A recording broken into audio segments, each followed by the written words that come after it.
Well, it is about that time, yes, for another powerful, informative, educational episode on Ready, Set, Real Estate. Woo!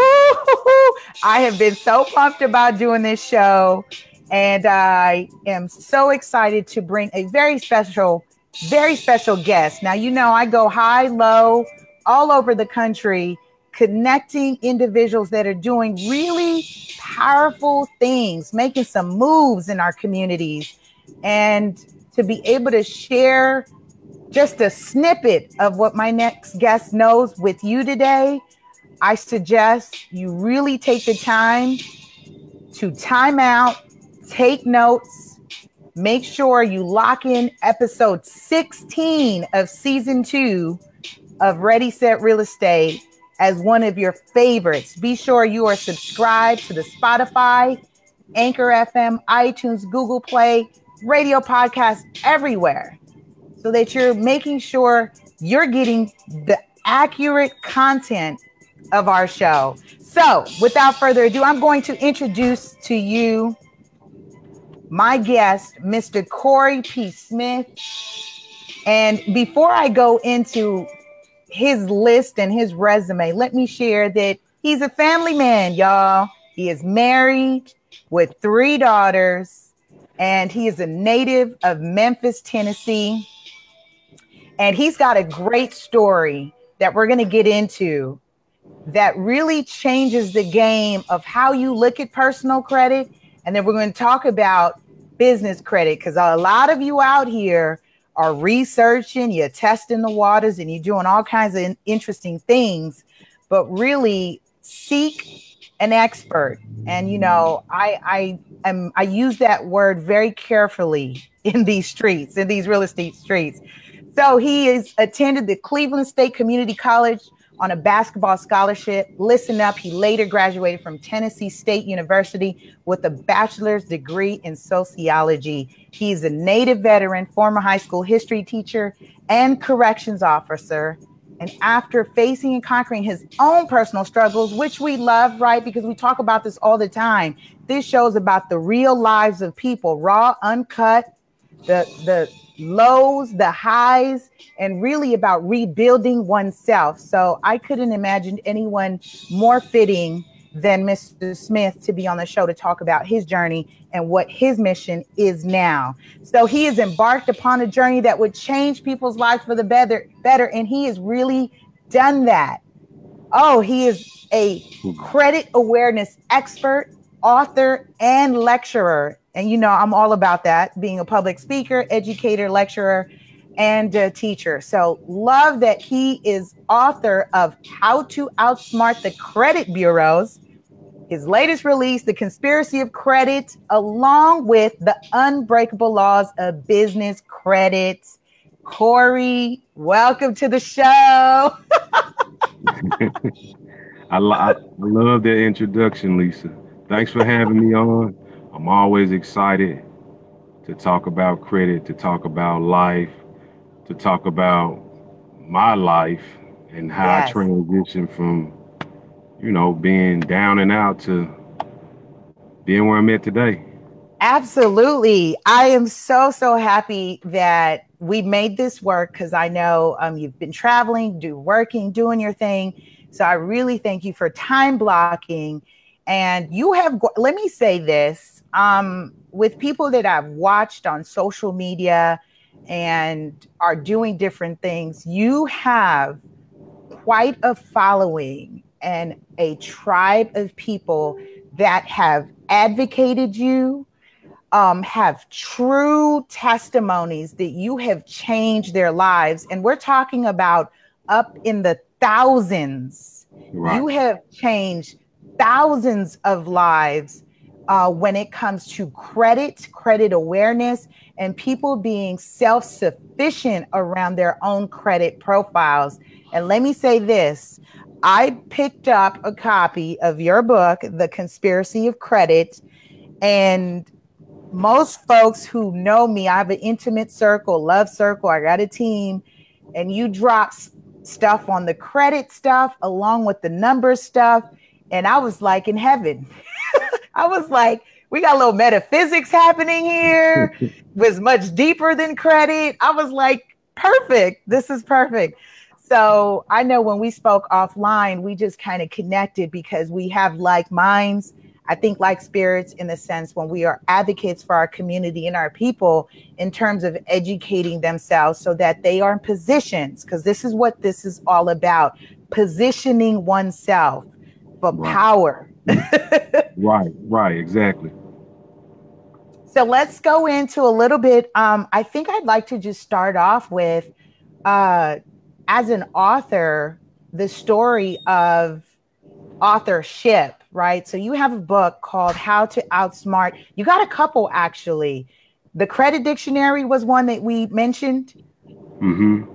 So what was, share with us why is there the need for a credit dictionary? You know what? A lot of people have really slept on the credit dictionary, and a lot of people don't know about it. But you just spoke about metaphysics, and I put a lot of that in the credit dictionary, along with some of the tools when it comes to credit repair that I use to like take off my student loans and take off a few other things. I put the credit dictionary out there because I wanted to give people like a peek of like my thought process or how I envision things. And I think the title, my wife always say, man, people are gonna think that that's a dictionary, so they're not gonna buy it. And I was like, yeah, I might have messed up on the title, but the people who do read it, they'll spread the word. But I think my biggest thing, I felt like there was a need for that book because if people could really like, if people could really feel what motivated me, what moved me, and what helped me navigate through this life, this journey we all have to go through, like they'll really understand. Like it's almost like I told Tyrone. I said when you speak about being rich, or you speak about being well off, you got to believe that. You got to see it. And I told him it was times that I could be walking in the mall, and at this time I didn't have no money. I was working a job, but in my mind, I had a feeling of being rich, and it's kind of like what I conveyed in the book, The Credit Dictionary. Like I put a lot of metaphysical journeys in that book, and I just connected it to the world of credit. It's like you said, that's my thing. I always say this. It's not all about credit. Right. Credit is just a part of it. So, credit is just a part of it. Absolutely. And thank you for saying Tyrone. Shout out to Tyrone Williams, who is not only a member of our nonprofit Real Estate 100 Youth Foundation, who is on his journey in his early 20s, young real estate professional out in DC, and just really finding his way, learning his way. So shout out to Ty, who's also a new father, and really connecting Corey and I. And Corey said, man, he was consistent. Yeah, he was very consistent. He was consistent. So we really appreciate him because, again, that just goes to show the synergy in terms of when you're out here doing positive things and you're impacting people's lives, you're going to see these types of connections manifest itself. So let's just jump right into the conspiracy of credit. All right. So I'm reading through it and I'm taking notes. And I think one of the things that I've also listened to you share on some of your as a guest on other platforms was freezing credit, LexisNexis, and all these other terms that me as a professional, wasn't even processing. I wasn't even conceptualizing that I should be protecting my credit profile in the way that you're talking about.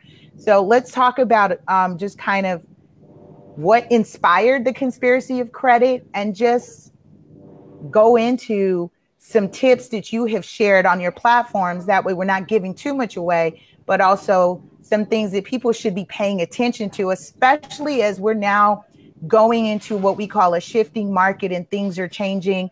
And under this current administration, we're noticing that the credit standards or guidelines are loosening up. Under the last administration, it tightened up because of the crisis. And now we're seeing things are shifting. Right.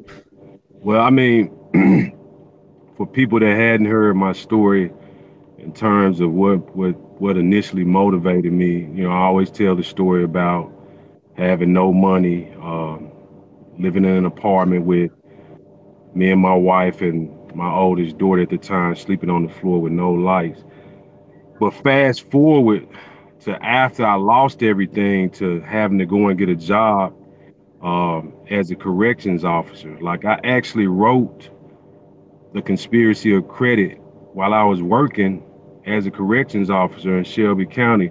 Um, I worked the overnight shift, the graveyard shift, the shift that kills you. And that's when I wrote the bulk of that book. But just, you know, and it's not to downplay what people do in life. When I found myself like being so depressed because I felt like, man, is this it for my life? And I was like, this can't be it for my life. I had seen too much. And I always talk about I had got addicted to financial crack because I had made so much money by way of credit and real estate. I saw the good life. I saw what it was like to travel where you want to, buy what you want, live where you want. And I wanted that back. And at the same time, I wanted to help people. I have a real hatred towards like institutions such as the credit bureau. So I wanted to kind of expose them as in the process, and also, you know, try to spark people in a way that they look at things different. Like, I'm a different type of thinker. Like, I'm a fighter. Sure. So Right. I'm not gonna always play by the rules, but at the same time, I'm gonna make sure I'm not gonna do anything that's gonna land me in jail. But I just try to get people to look at things from the perspective that when you have other people depending on you, especially if you have a family, like I did, like I can't leave the livelihood of myself and my family in the hands of someone else, whether it be an occupation, some type of institution. I can't do that. So, you know, I always tried to figure out ways like, how do I win? How do I defend myself and manipulate the number one thing, which is credit, how to manipulate that to benefit me and my family. And that's what I did. And I put a lot of that in the book. You know, just, hey, you should look at things this way. It's almost like I got a video on YouTube of a guy trying to repossess a truck. And the philosophy behind that was, people like, you know, you got some people that live by these moral standards. Like, hey, if you can't pay for it, just give it back to them. And it's, you know, it's all a trap from the beginning. But I always say, nah, you don't just give it back to them. You should never, you should never help someone else help you put yourself in a worse position. Like, that makes no sense to me, you know. And Right. you just go through the storm. So I tried to drop a lot of that in the conspiracy of credit, and from the people that have reached out to me, I think I did a very good job at it, because a lot of people reach out and say, you changed my life, or I never thought about it that way. So, you know, I'm And that proud of is true. I opened up the show with that. You know, I shared that there's one thing to say you're doing, you know, you're changing lives, but when you have countless of testimonies and people that are advocating you and seeking you out, I noticed on one of your posts, like, people are like, hey, when you coming back out? What's next? You know, so what's next? One thing that what you triggered just now is you talked about repossession and auto. What tip would you provide right now? Or we can converse about this, because the next subprime kind of bubble that's happening is the auto loan industry. Right. And you may be well aware of those auto loans have went from maybe a year, 2, 3 years to now people are getting 10-year loans at interest rates at 19, 20%. We're anticipating, and that is a real conversation right now and a real concern, that people who could not do home ownership started to define themselves in the materialism of their cars and their autos, and now finance vehicles, which currently we're seeing as a professional is blocking their ability to now invest in property because they're so not leveraged, but they're carrying so much debt. What are you foreseeing, especially knowing about credit and the impact in terms of not the future, but just the whole dynamic of the credit bureau and profiles when we start to see those loans start to not perform? Right. You're right. And a lot of people don't realize that's exactly what's sooner or later that's going to take place. Same thing with the housing market. They're going to do the same thing in the auto industry.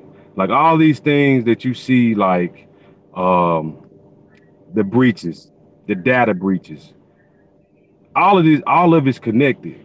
And you have to be very aware of what's going on. And the way that you become aware, you have to really do a lot of research. And when you buy certain things, you really have to read contracts. You have to do all of that. I'm sorry, somebody just walked in front of the car.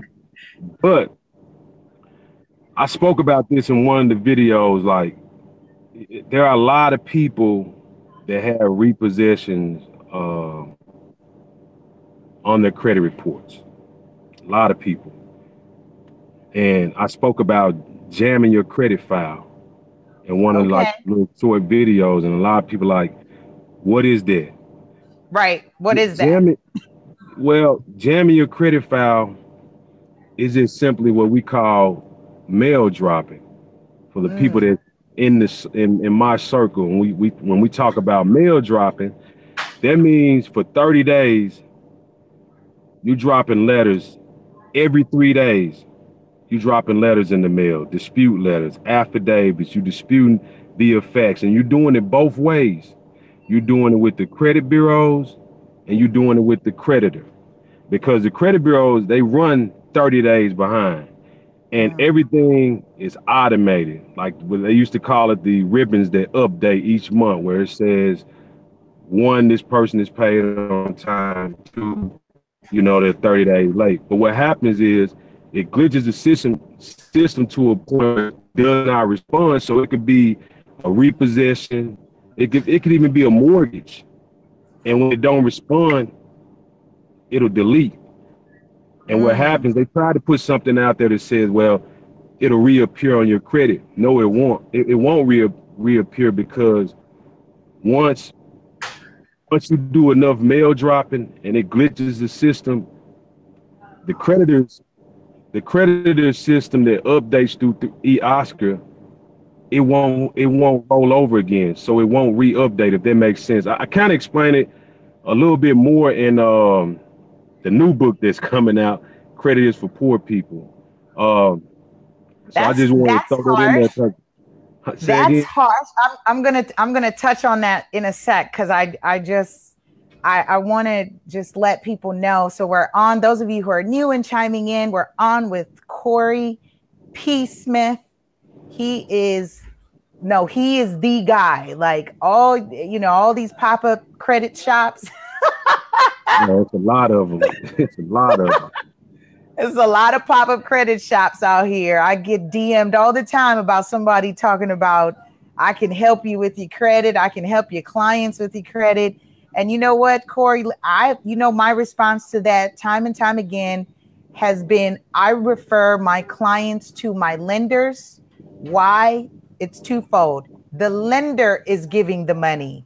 They are the best determinant of what that client should have on their profile, what's important, what needs to come off, what the DTI should be, because they are setting the guidelines. I don't know much about it, but I know go to the person that's giving you the money to determine and tell you what what should be on your profile. I don't want people to subscribe and pay all this other, monthly cost to fix your credit and all that. Like I said, I clearly have, I feel some kind of way about it, is what we would say, because I saw it show up like payday loans showed up when the market tanked. Right. Well, but the thing you got to remember, it goes back to when you just asked me about the auto industry, right? A lot of people don't realize that there is an industry, and it's called the poverty industry. And what that is, you can Google that. It's actually an industry called the poverty industry. And all that is just these corporations and businesses, their main thing is to target poor people to make money, because poor people are consumers, period. The people that have the money, the rich, they understand that it's never about using your own money. It's never even about using your own credit at times. It's a mastermind concept that says use somebody else's resource, period. So when you talk about that whole poverty industry, a lot of people don't realize that they're just pawns in the game. And that's what I mean by you got to learn how to fight back. This ain't it ain't fair out here. I don't care what preacher, when anybody tell you about being like, don't do this or that's not right. As long as you're not breaking the law, there's ways to manipulate a lot of things the same way that the credit bureaus, the banks, and a lot of other industries are using to keep making money off of poor people, hence the poverty industry. So people need to be mindful of that. Absolutely. And that would go hand in hand, which I think that Einstein said that one of the greatest gifts was compound interest. Exactly. Exactly. And that's a cold piece right there. Yeah. Or one of the biggest robberies, same thing with mortgages. Depending on what side you're on, and depending on what side you're on. Depending what side you're on, as a professional, when people ask us, or professionally when I'm asked, well, how's the market? Oh, I heard the market is good, or I heard the market's bad. That depends on whether you're an investor, owner, occupant, buyer, renter, seller. It depends. What side of the industry are you on? Then based on that position, which is what we're talking about, proper positioning will determine my response. Right. You're exactly right. And I think, like, when it comes to this whole credit industry and people doing credit repair, like, for me, I'm not like this super smart guy. I think that I'm extraordinary, but I'm not this super smart guy that just has the the golden light to credit. People realize that what I just spoke of, most poor people live in a state of fear, but they also live in a state of hope and hopelessness, meaning people capitalize off the hope side of it, and that turns into dollars. And they never realize that it's just simple reading. It's just simple research. And you can do it on your own. Like, people ask me about credit repair. No, I don't do it. Yes, I'll make money, but I've been making money off information. And if you apply the information, it'll change your life. And you don't have to go to nobody else for that. Because at the end of the day, yourself, your family, their life depends on it. And you can't put that, you cannot put that in no one else's hand. It's almost like, you ever heard the saying, like, a castle can only be destroyed from within, period. If that makes sense to a lot of people. So when you, It'll go over some people's heads, but I'm right there with you. yeah, I mean, like basically, you know, I don't mind submitting myself to another man or another woman when it comes to learning information that's going to enhance my life. But one thing I'm not going to do is submit myself to someone where they have complete control over my life, and I'm just going to say, hey, I'm gonna pay you to save my family, to save me, because this essentially what credit can do, change your life. I think there's like it's almost like a gang mentality where you have a grown man that submits himself to another man when he's taking orders, or just, you know, being a flunky. So if I'm gonna do that, then I might as well turn my wife, my kids, everything over to you and be like, this is yours, because you're the driving force behind it.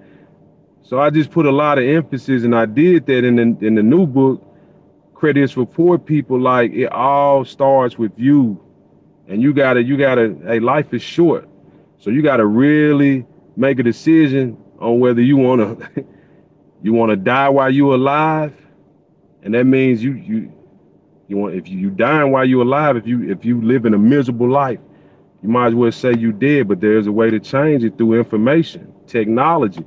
Like I was just telling you, like, hell, I'm damn near fearful of certain technology, but at some point I gotta learn it. It's gotta come full circle. But anyway.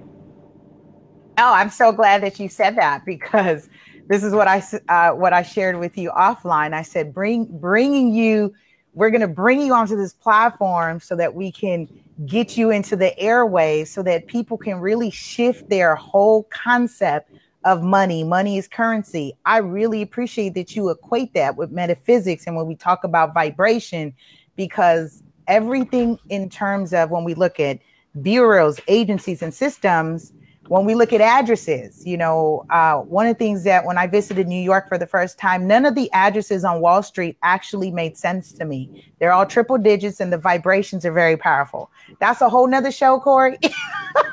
I know, right? I know. That's a whole nother show.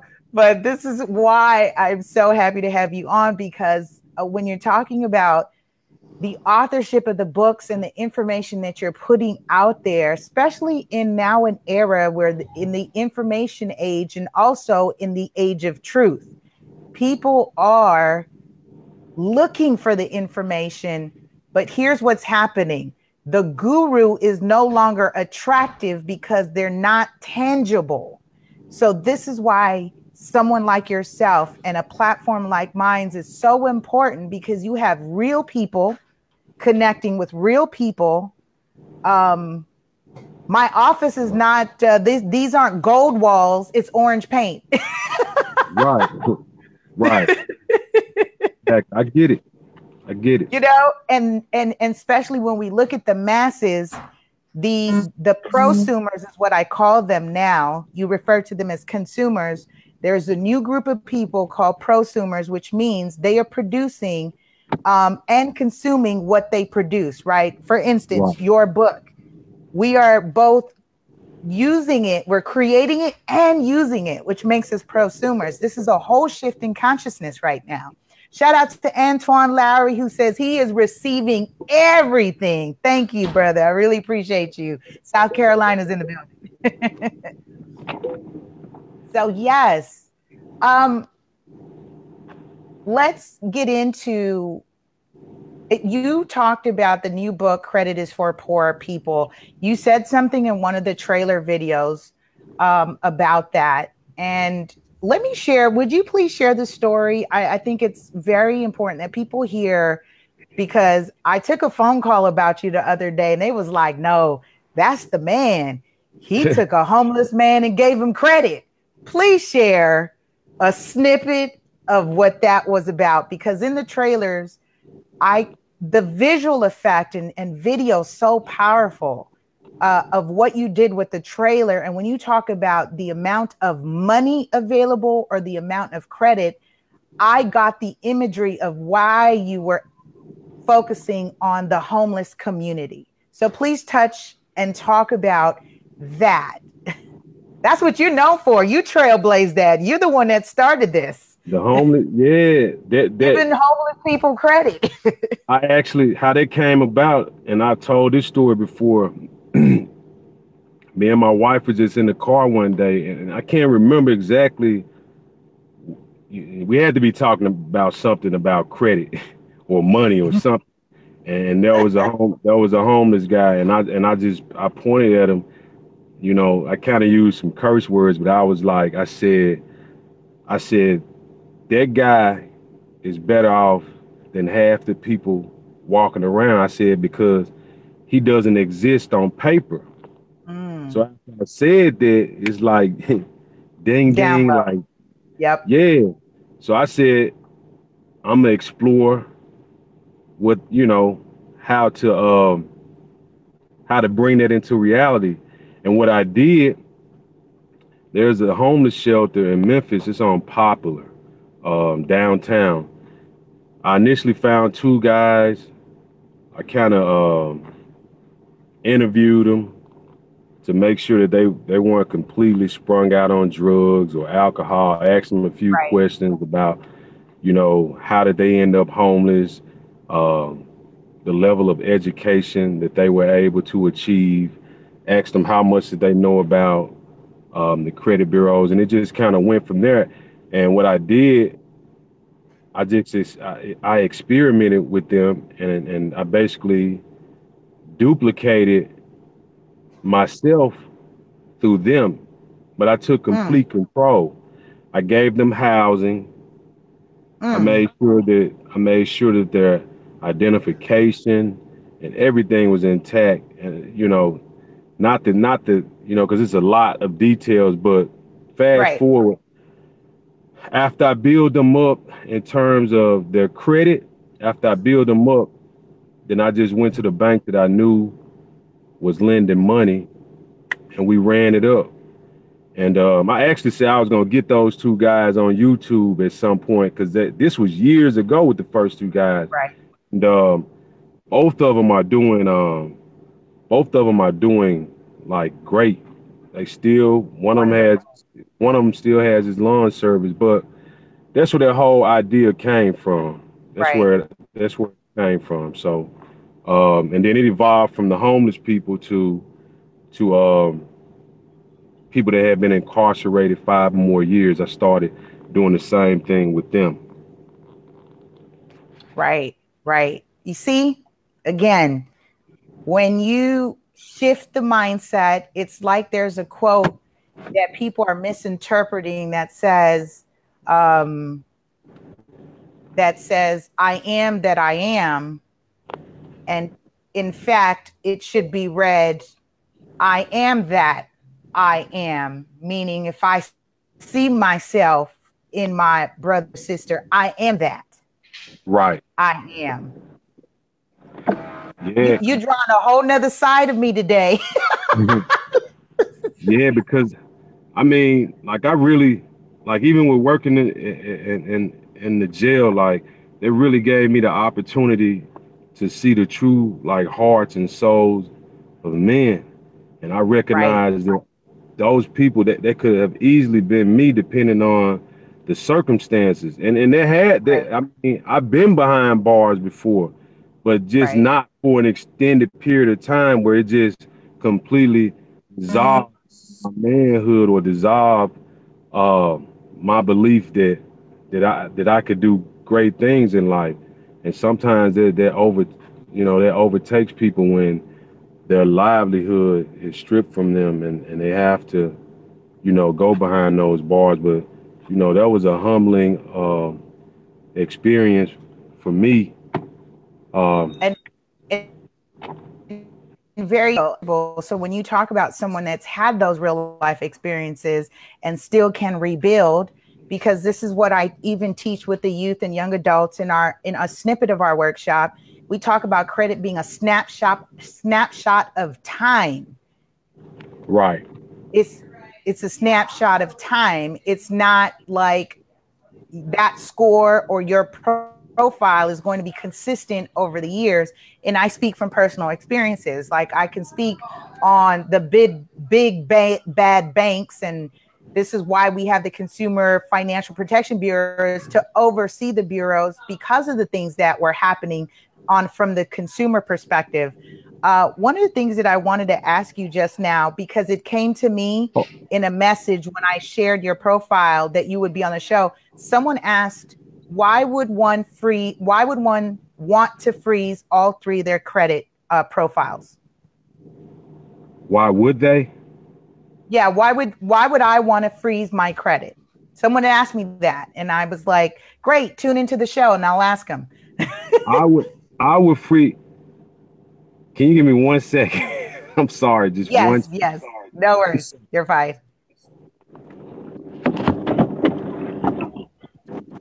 They were on with Corey Smith, and he is mobile right now today, and we were able to catch him on. So thanks for tuning in. Make sure you let someone know that what we're talking about is his series. Really, he is the guy that really has trailblazed a lot of what we're seeing with credit awareness and people trying to build their personal credit. And we're going to touch on business credit. So he made a comment and said that business credit is basically personal credit on steroids. All right, Corey, you back? Yeah, I'm back. I'm sorry about that. No, you're fine. So why would one freeze? Why would we want to freeze our credit? Well, I talk about freezing your credit file depending on where you at in the credit repair process. Um, I'll freeze files like your LexisNexis, the things that I talk about, and your Sage Stream. I freeze those. I recommend that people freeze those in the process of repairing their credit. If you freeze your credit file when you have good credit and you're trying to utilize it, sometimes it becomes a hassle. It's almost like when you have a fraud alert on your credit report and you don't have the necessary things in place, such as a number where you could be reached, and you go apply for credit and they deny you just based off the fact that you have the fraud alert on your credit report. But that's the only time I would be freezing my report, is when I'm repairing it. So I'm not using it at the time. I have no use for any outside companies to be pulling my credit. That's the only time I would freeze my report. I really don't even like having, like, once I've completely cleaned up a file, I immediately take the fraud alert off of it.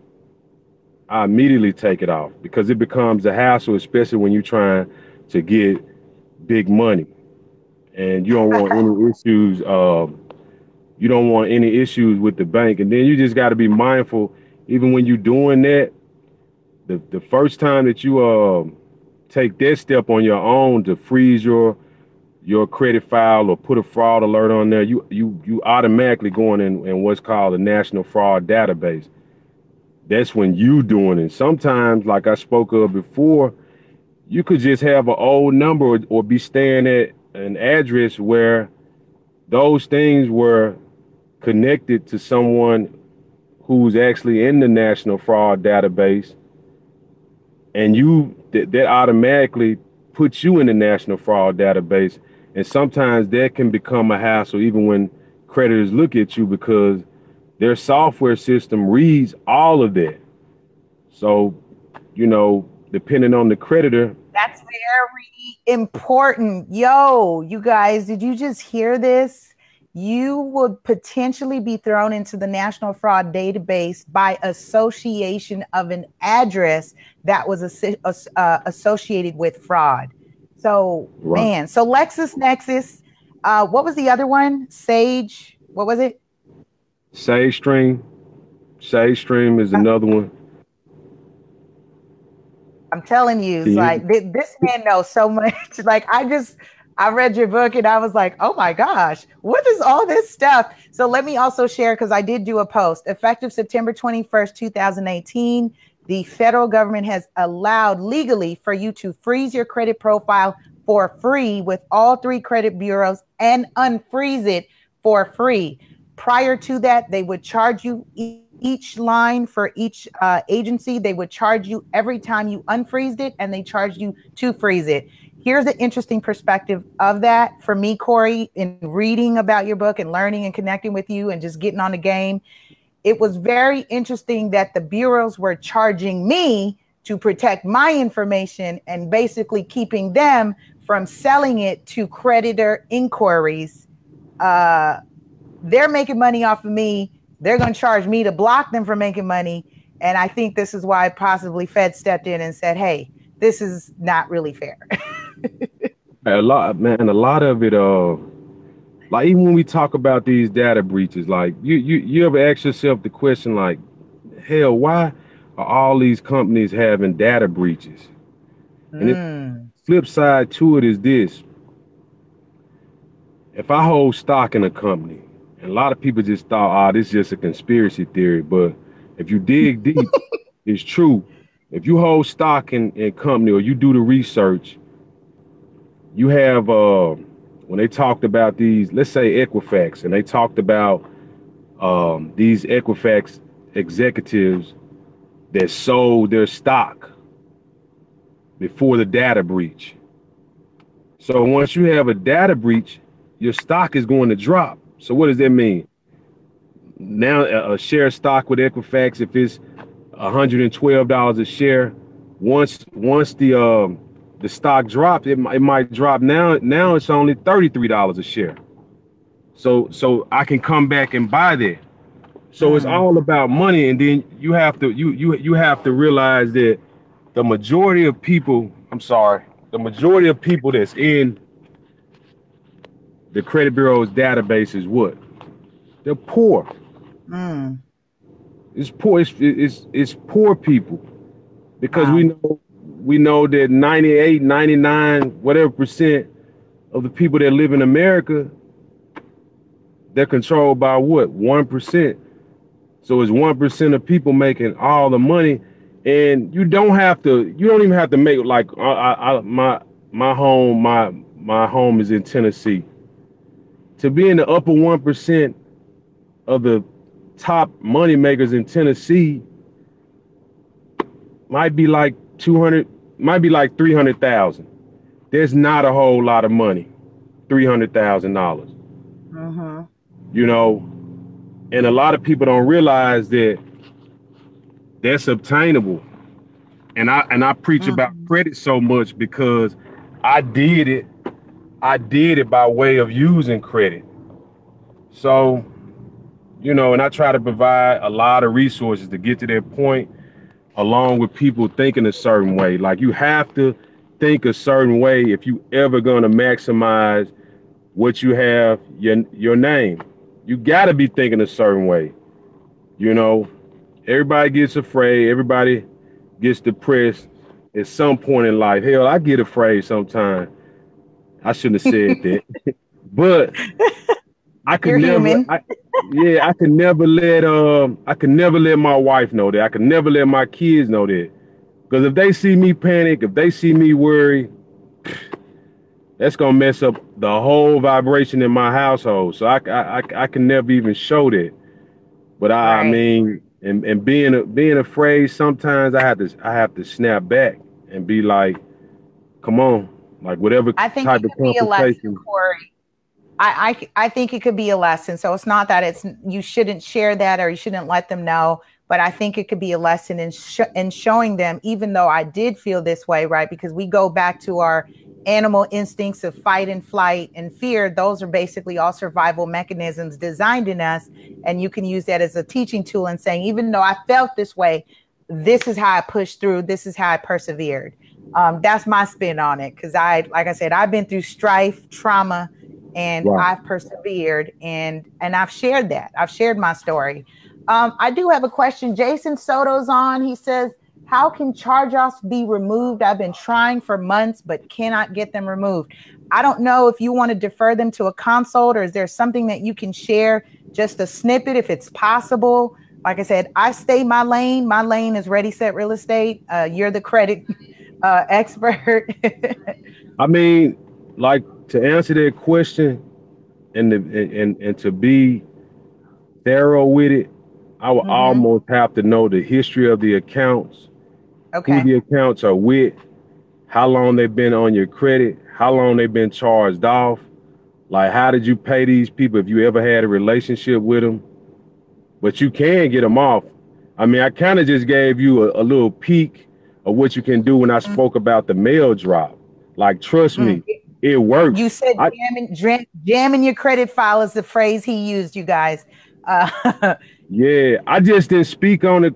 I didn't speak on it, believe it or not, because like I did it one time.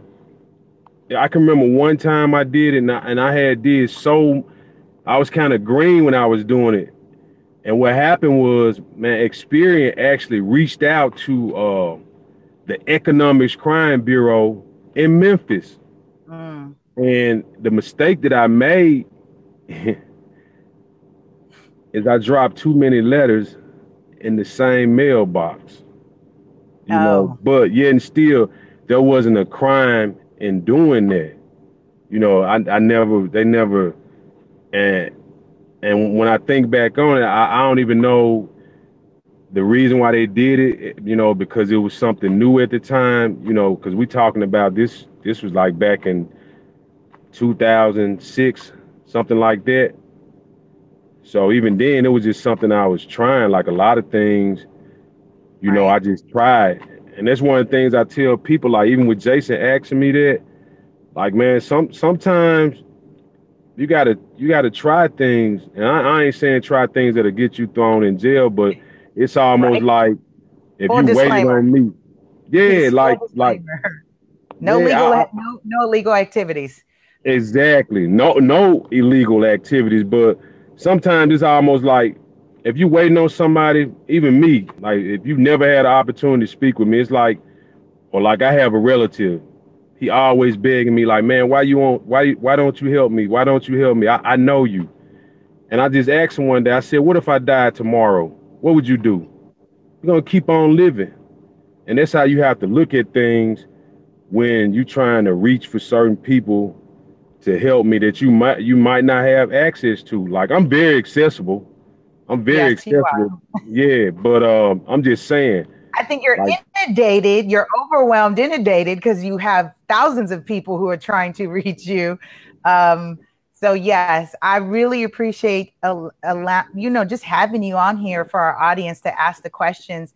Jason said for him specifically, it's regarding payday loans. And Jason, for that more specific of a question, I'm just probably going to have to defer you to maybe getting a consult because well, this just show, we're just informational and we just want to make sure everybody has some access to just tips and suggestions from Corey.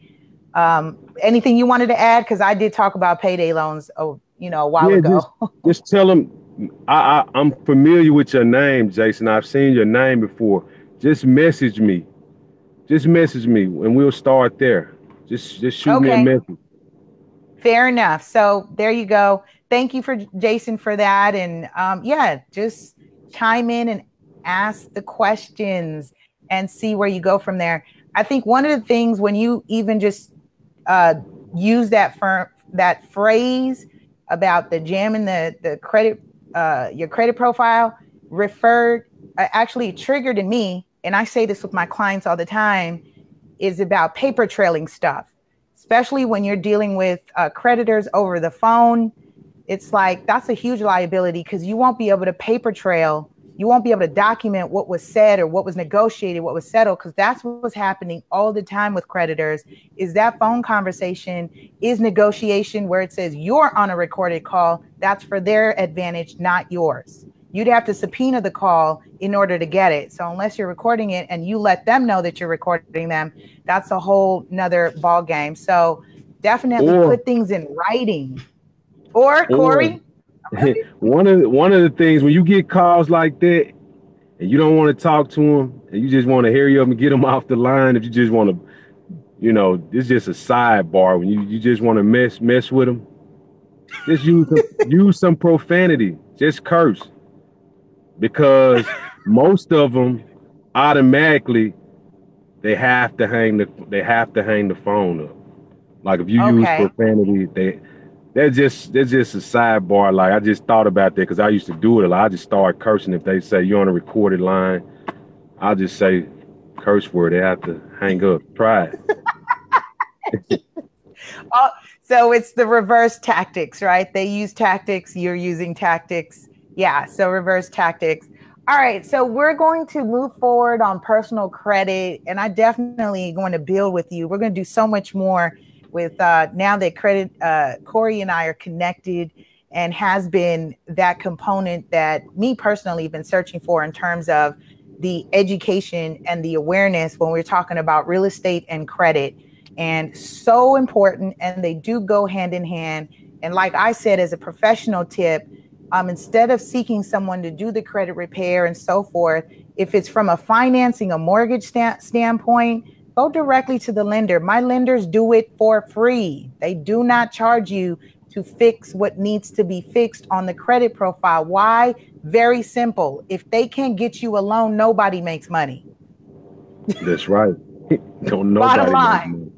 Nobody makes money. Okay. So look at it that way. If they can't get you the loan, no one will make money. And this industry creates new money every time. All right. That Right. was my spiel. Let's talk about the unbreakable laws. Look at me. I don't know why I'm pinching my chin. Like I'm like, ooh, now what I get to go Business in. credit. But yeah, let's talk about business credit, because oh my gosh, that really came on my radar last year, October. All of a sudden, business Right. credit, everybody's talking about business credit. I don't really know what happened. But all of a sudden, everyone feels they're so knowledgeable, and they've got all these, there's 10 steps to basically creating credit lines. And I know there's investors also who use that to purchase property. So let's talk about the unbreakable laws of business credit. This is your newest release, right? Yeah, that was the one I released before the credit dictionary, but it's still new Okay, to some people that don't know about it. It's like the right. conspiracy of Like credit me. is still, yeah. That book is real simple. Like Okay, I try to make all of my books simple to the point where an A grader can understand the book. It's an perfect. introduction. Yeah, it was an introduction to teach people who absolutely know nothing about business credit. Like here's the foundation. Like learn how to write, learn how to say your ABCs. Um, I didn't go into like some more complex things that I do when it comes to business credit. And yeah, you got a lot of people out here that say I can help you with the business credit, and they doing it because once again, it's not that complex to learn the basics to it. I think the one problem that people um, create for themselves is just being impatient. Like it Mm, takes time. Like even when I use credit investors to put behind certain corporations that I've built or that I've bought, I might sit on that for a year because I want to maximize it. I might sit on it for a whole year. And most people I know, people have desperate situations and they be like, I don't have that kind of time. But it's like, war, you got to figure it out. You got to be strategic because if you move too fast, then you're still going to stay on the treadmill. You're not going to have money. You're not going to make the money that you need to build momentum upon. So, and I think right. that people be wanting it like that, but it's not complex. If you take my book, read it, take notes, follow the steps, do a little bit more research outside of that, trust me, you it's not hard to learn. Right. You have some adamant supporters who have bought every single book from you. And one of the things that you and I shared is that a lot of your material, including your videos on YouTube, is being used in corporate training uh, Yep, as well. yep. And I just want you guys to know, I mean, this is like Corey said, he was very humbled, by the way, who says, I'm not the smartest person, but what he is consistent and clearly a researcher. He digs deep. So he's digging deep. And you're talking about someone who's a veteran, who also worked as a corrections officer. And he's seen it from both sides of the coin in terms of what institutions and systematic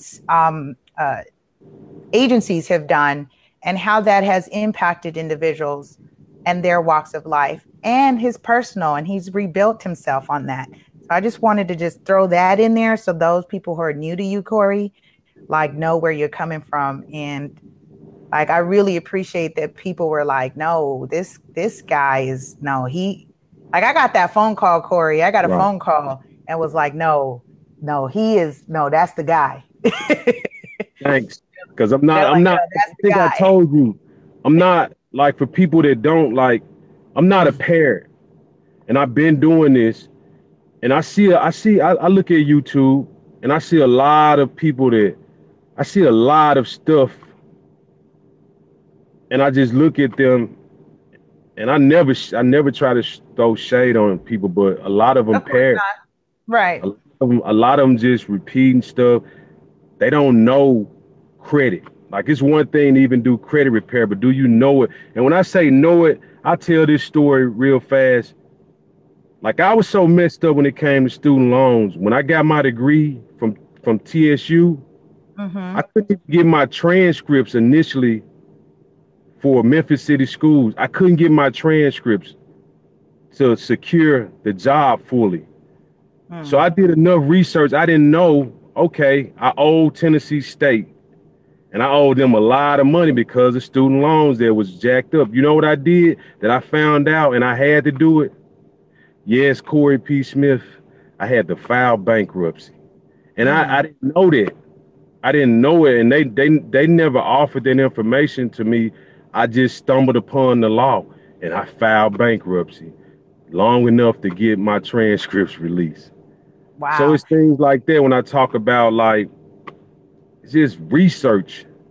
You know, it's just research. I want to touch on that bankruptcy real quick, especially for those, because from a real estate perspective, people feel like if they file bankruptcy, they would not be able to come into the real estate game, if you will, right? There's this real estate game.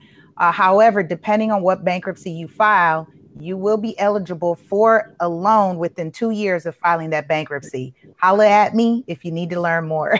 But I just wanted to clear the air, because it's not, again, when we talk about credit, it's a snapshot of time. Right. You filing bankruptcy is not reflective of you as a person. That was a snapshot of time. And when people are moving in life and they're talking about my credit and my finances, it's just really shifting your mindset and debunking a whole bunch of stuff that people are saying out here. And it's like, it blows my mind, Corey. And I'm a lane hugger that's why I don't really go in on credit, but there's a lot of BS on the credit repair. That's why I call them pop-up credit repair shops. All these pop-up credit repair, everybody's an expert. But like you said, no, you're not an expert. You're a parrot. You're repeating a system, but you really don't know until they run into someone like you and you challenge and say, great. You talk about credit investors in different ways and different techniques. Then someone says, oh, yeah, I guess I'll get back to you on that. I got to make a phone call. Exactly. Because I use credit investors. Like, I put a post on Instagram where I bought 4 houses, right? I didn't do that with my name. I use people to do that. I mean, they were compensated, but it goes back to me duplicating myself. Right on. But there's even a skill and a technique to when you want to establish a credit investor where you still in complete control and nothing can come back to haunt you. So, you know, those are things that I picked up over time, and I maximize it. Like, a lot of times, I think we had this conversation. I maximize it. Yeah, for property. That's right. A lot of people be wondering like why I don't post often when it comes to credit, because credit really is like secondary for me. Like Mm. Mhm. real estate brings big checks, you know? You know that.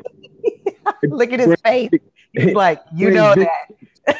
So, and we even talked about like I talked to Tyrone about this, and I actually got him on the phone with my insurance guy. He's 24, but he has a kid, and I said, "Man, you got life insurance?" He like, "No." I was like, "You got to get life insurance." Hello. And me and you had that conversation. So all of these things, like Mm. collectively, they go together when you're trying to maneuver through life and Right. trying So to. let's we're just going to cue our audience in real quick when we talked about the life insurance. All this is related, y'all, because we're talking about credit. Credit, real estate, life insurance. Again, this is Ready Set Real Estate. The reason life insurance, and we talked about it in two different ways.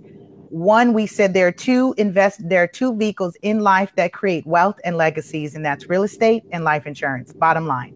Bottom line. Bottom line, I love you can love what you do for your work and your job, your career, and all these other pursuits. You can have a very diversified portfolio, but when you talk about legacies and wealth, it's life insurance and real estate. The other thing in terms of the importance of credit, you know what popped in my mind just now? Speaking of credit, is the MIB, which is a whole nother That's reporting right. system. Right. Is the MIB? Oh my goodness! And I used to be life and health licensed as long as I've been licensed in real estate, and I've studied wealthy people, I've worked for wealthy people, and that was the two things: adding trust, living trust, revocable and irrevocable living trust to protect all of that. Game over. Right. Right. So I just dropped a whole lot of game right now in 60 seconds. Right. In terms of credit, but the life insurance again, the way you tip your even like your loan approval, the way you tip it in your favor for in terms of assets and liabilities is showing that you have life insurance. Right. Because that's a spreadsheet they're looking at. How much do you owe? What do you own? Exactly. Lisa, hold on one second. I'm You're sorry. good. You're good. So this is so much fun for me. I get to talk about all my favorite topics like life insurance and real estate and wealth and empowering our communities. So just do know, be reminded that this show supports our nonprofit Real Estate 100 Youth Foundation, where we teach, empower, educate our youth and young adult communities with alternate pathways to success. We are advocates of real estate literacy. So to learn more, support, and or donate, please check out our website at Real Estate 100 Youth, youth.org. And be sure to subscribe on all platforms or whichever is your favorite platform. Like I said, Spotify, iTunes, Anchor FM, Google Podcasts, YouTube for sure. Drop a comment, DM me. We'd love to hear your feedback. We want to know what was your added value in the show, and let us know how we can continue to grow the channel with your input, your feedback. So really thank you again for those of you who are chiming in and sharing and listening. Thank you. Corey? Yeah, I'm back. I'm sorry. No, you're good. You're good. And you were so patient with me. We've exceeded our time. We're going to get ready to wrap this up.